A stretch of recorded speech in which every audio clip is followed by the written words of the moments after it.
भाइयों, मेरे देशवासी बहनों और भाइयों, साथी नागरिकों, बहनों और भाइयों, और मेरे देश के प्यारे बच्चों, संग्रहालय की गलियारों से लोकप्रिय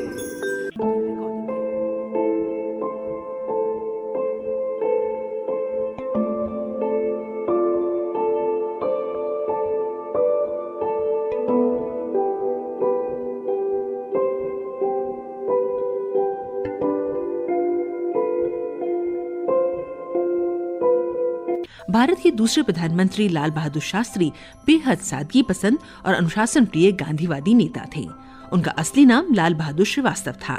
काशी विद्यापीठ से स्नातकोत्तर के उपरांत उन्हें शास्त्री की उपाधि से सम्मानित किया गया। उनके शब्दों में राष्ट्रीयता का अर्थ, नेशनल इंटीग्रेशन एक जिंदा, एक जागती हुई चीज है, और इसलिए है कि अलग मजहब हो, अलग धर्म हो, अलग जुबान हो, अलग भाषा हो, अलग सूबे हों और अलग बातें भी हों अपने, कुछ थोड़ा बहुत कल्चरल, और उसके बावजूद एक इंटीग्रेशन, उसके बावजूद एक एका हो। उस मानी में इंटीग्रेशन, एक नेशनल इंटीग्रेशन, एक सही मानी में इंटीग्रेशन। हिंदुस्तान में हमें ये छोटी छोटी जो लॉयल्टीज़ हैं, इनकी कदर करनी चाहिए। बड़ी लॉयल्टी, बड़ी वफादारी मुल्क के साथ। मुल्क एक है, कौम एक है, उसके लिए जीना मरना हर एक शहरी का फ़र्ज़ है, हर एक सिटीज़न का फ़र्ज़ है। हिंदुस्तान में सेक्युलरिज्म के मानी यही है, अलग अलग लोग, अलग अलग धर्म, अलग अलग मजहब, अलग भाषाएं, अलग सूबे और सब बात, और उसके बावजूद भी फिर एक मुल्क एक है, मिला हुआ है, जुड़ा हुआ है। ये बात अगर हम अपने ख्याल में रखें तो उसमें मुझे कोई शक नहीं है कि फिर ये सब बातें रहते हुए अंदर हम ऊपर सब मिलकर एक रहकर काम कर सकते हैं। पढ़ाई के दौरान ही शास्त्री जी भारत सेवक संघ से जुड़ गए और स्वाधीनता संघर्ष में हिस्सा लेना शुरू कर दिया। कृषि विकास के विषय पर शास्त्री जी ने कहा, हमको अगले 4-5 वर्षों में बड़ा जबरदस्त प्रयास करना, बड़ी मेहनत हमको कृषि खेती के बारे में करनी, और उसके लिए जो भी साधन हम कर सकते हैं सरकार उसका प्रबंध करे, इंतज़ाम करे। लेकिन असली बात किसानों के मन पर है, उनमें उत्साह है कि नहीं, उनमें उमंग है कि नहीं, उनमें ये भावना है कि नहीं कि वो ज़्यादा पैदा करेंगे। ये जब अपने दिल में आ जाए आज किसानों के, तब जो साधन है उस साधन से वो अपनी पैदावार को तरक्की दे सकता है। जो युवक हैं उनका काम आज ये है कि गांव-गांव में जाकर ये संदेशा ले जाना कि अपने देश को हमें स्वावलंबी बनाना। कि जो युवक हैं, नौजवान हैं, वो इस संदेशे को ले जाएं गांव-गांव में। जो कुछ आज फ़ायदा सरकार के स्कीमों से हो सकता, चाहे वो कम्युनिटी डेवलपमेंट ब्लॉक के द्वारा हो, चाहे कृषि विभाग एग्रीकल्चरल डिपार्टमेंट के द्वारा हो, बहुत सी स्कीमें हैं सरकार, कोऑपरेटिव्स हैं। फिर वहाँ गांव में काम करें, किसानों के बीच में एक नई जागृति पैदा हो। किसानों में ये मल्टीपर्पज़ कोऑपरेटिव्स या और दूसरी तरह की कोऑपरेटिव्स, इनका संगठन, और उसके द्वारा मार्केटिंग का, बाजार में बेचने का, अनाज का, ये सारा काम सब उस कोऑपरेटिव सहयोग समितियों के द्वारा, सहकार समितियों के द्वारा हो सकता है, जिससे कि आप में भी बल पैदा हो, समाज में और देश में भी बल आवे। शास्त्री जी पंडित गोविंद वल्लभ पंत से बहुत प्रभावित थे। पंत जी के उत्तर प्रदेश के मुख्यमंत्री पद पर रहते हुए शास्त्री जी प्रहरी एवं यातायात मंत्री बने। उन्होंने पहली बार कंडक्टर के पद पर महिला को नियुक्त किया। औद्योगिकरण की आवश्यकता पर जोर देते हुए उन्होंने कहा, इस वक्त आज सबसे बड़ी ज़रूरत, हम देश को इंडस्ट्रियलाइज करना चाहते हैं, देश के कल कारखानों को बढ़ाना चाहते हैं, और चाहते हैं कि अपने देश में हम चीज़ें ज़्यादा पैदा करें, जिससे कि एक तो लोगों को काम भी मिले, दूसरे चीज़ें जो हम पैदा करें काफ़ी, तो उसकी कीमतें भी बढ़े नहीं, एक उचित दाम पर, कीमतों पर लोगों को चीज़ें और सामान मिलें, और फिर हमें बहुत ज़्यादा बाहर के देशों पर निर्भर न करना पड़े। ये ठीक है कि आज की हालत में हमें इंपोर्ट से काम चलाना पड़ता है, मगर हमें एक समय के बाद जितनी हमारी एक ज़रूरी चीज़ें हैं वो हमें अपने देश में पैदा करना चाहिए। लेकिन आज की दुनिया में कोई कहे कि इंपोर्ट बंद हो जाएगा, ये संभव नहीं। आप सिर्फ एक्सपोर्ट करें, ये भी संभव नहीं। एक लेन देन, आदान प्रदान, एक्सचेंज, या दुनिया जिस तरह से मिली जुली है उसमें इस तरह का एक कोऑपरेशन और सहयोग ज़रूरी है। फिर भी हम जितना अपने को एक बना सकते हैं सेल्फ सफिशिएंट, स्वावलंबी, हमें बनाने की कोशिश करना चाहिए। तो आज हम अगर कल और कारखाने अपने देश में कायम करना चाहते हैं तो इंडस्ट्रीज़ का तो एक मानी में देखें उद्योग का कल कारखानों की बुनियाद, उसका बेस बिजली है, पावर है। और जब तक हमारे देश में हमें काफ़ी बिजली पावर हम नहीं पैदा करते तब तक हमारी इंडस्ट्रीज़ का, उद्योग का, कल कारखानों के बढ़ने का काम भी मुश्किल हो जाता है और हम जितनी तरक्की करना चाहते हैं नहीं तरक्की कर सकेंगे। इसलिए आज पावर को, बिजली को हम काफ़ी ऊंची प्राथमिकता देते हैं अपने प्लान में, अपनी योजना में।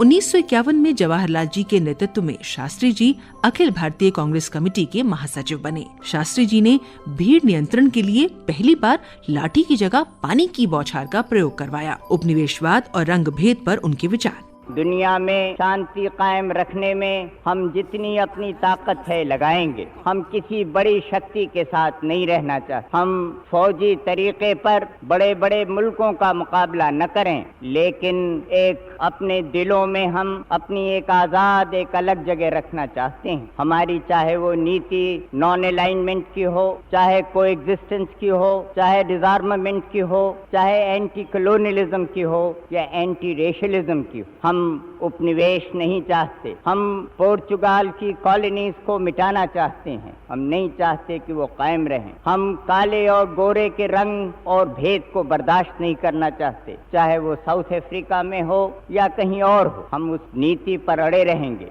लेकिन कोई शान की बात नहीं, सच्चाई का साथ देंगे, लेकिन एक बर्दाश्त के साथ, सहनशीलता के साथ। दुनिया में भी हमारी कदर तभी होती है जब हम अपने देश में मजबूत हों, जब अपने देश में हमारी ताकत हो, जब हम देश से अपनी गरीबी को मिटा सकें, जब देश से बेरोजगारी को दूर कर सकें, तभी देश की ताकत बाहर की दुनिया पर भी पड़ती है। 1964 में 27 मई को भारत के पहले प्रधानमंत्री जवाहरलाल नेहरू का निधन हुआ। तब कांग्रेस सरकार ने लाल बहादुर शास्त्री जी को देश के दूसरे प्रधानमंत्री के रूप में चुन लिया। आपसी मेल के विषय पर शास्त्री जी: आज इस बात की जरूरत नहीं है कि हम आंदोलन चलाएं, एजिटेशन करें। आज इस बात की जरूरत नहीं है कि हम हड़ताल करें और स्ट्राइक चलाएं। ये समय ऐसा है जिसमें हर एक को कुछ अपनी मुसीबत और कठिनाई को बर्दाश्त कर देश के साथ कंधे से कंधा मिलाकर हमें आगे बढ़ना होगा और आज जो हमारे ऊपर खतरा है उसको मिटाना होगा। इसलिए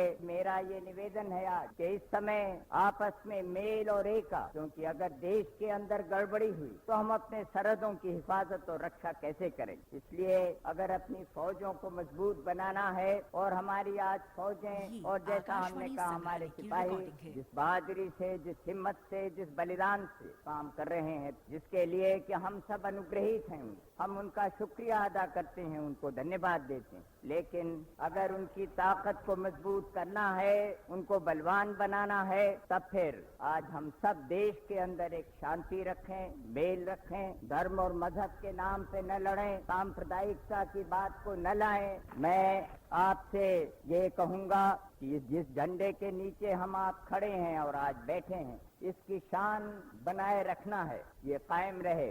हम रहें या न रहें, लेकिन ये झंडा रहना चाहिए और देश रहना चाहिए। राष्ट्रीय डेयरी विकास बोर्ड की स्थापना करके उन्होंने देश में श्वेत क्रांति की लौ जगाई।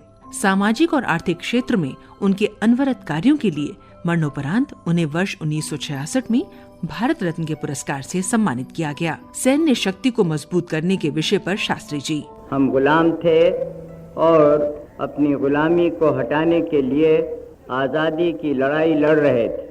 कठिन वक्त था, एक बड़े साम्राज्य से, एक बड़ी गवर्नमेंट से मुकाबला था। हमारा देश आज़ाद हुआ और अंग्रेजी राज यहाँ से गया। शायद देश ने समझा था कि आज़ादी के आने के बाद हमारा काम हल्का हो जाएगा और हम आराम और खुशी के ही दिन देखेंगे। लेकिन आज़ादी के आने के बाद जो हमारा पिछला 200 साल का समय रहा जबकि हम गुलाम थे, तो उस वक्त जो हमारे देश की बर्बादी, जो देश की हमारी कमजोरी रही, उसको दूर करना कोई सहल बात नहीं थी और इसलिए हमने अपना पिछला 10-12 बरस का वक्त देश के बनाने के काम में लगाया। हमने जो अपना एक रास्ता बनाया, एक प्लान के मातहत, एक योजना, एक स्कीम के अंदर, उसका मतलब ये था कि अपनी देश की आर्थिक हालत को, माली हालत को हम बनाएं और जिससे लोग एक काम में लगें और लोगों की कुछ एक जिंदगी ज़्यादा सुधरे और बने। लेकिन ये जो एक ख़तरा अब आ गया, इसका अंदाज़ा शायद पहले हम नहीं करते थे, क्योंकि हम समझते थे कि हम शांत प्रिय मुल्क हैं, हम सुलह चाहते हैं, हम किसी देश पर हमला करना नहीं चाहते, हम अपने मुल्क के अंदर खुश हैं, इसलिए हमारे ऊपर भी बाहर का कोई देश शायद ही हमला करे और हम इस चिंता में नहीं थे कि हमें अपनी बहुत ताकत बढ़ा लेनी चाहिए, फौजी ताकत खास तौर पे। मगर जो चीन के सरहद पर हुआ उसने हमारी आंखें खोल दी, इसलिए हमारा काम अब टेढ़ा हो गया। न सिर्फ ये कि हम अपनी फौजी ताकत को और सैनिक शक्ति को मजबूत करें, वो तो ज़रूरी बात है, मगर हमें अपने देश के अंदर अपनी आर्थिक हालत को, अपनी माली हालत को कितना मजबूत बनाना है, इस तरफ भी हमें और आपको बराबर ध्यान देना है। 26 जनवरी 1965 को शास्त्री जी ने देश के जवानों और किसानों की निष्ठा रेखांकित करते हुए लोकप्रिय नारा दिया था, जय जवान जय किसान। किसानों और जवानों की जयकार का उनका ये नारा सदैव याद किया जाएगा। शास्त्री जी लोकप्रिय नारा जय जवान जय किसान देते हुए, ये जो स्वराज आया है उसे हम मजबूती से अपने पास रखेंगे ताकि कोई दूसरा हमारी तरफ टेढ़ी नजर भी उठाकर देखे तो हम उसका पूरी तरह से मुकाबला कर सकें। मैं आपसे कहूँगा कि 2 नारे आज लगें।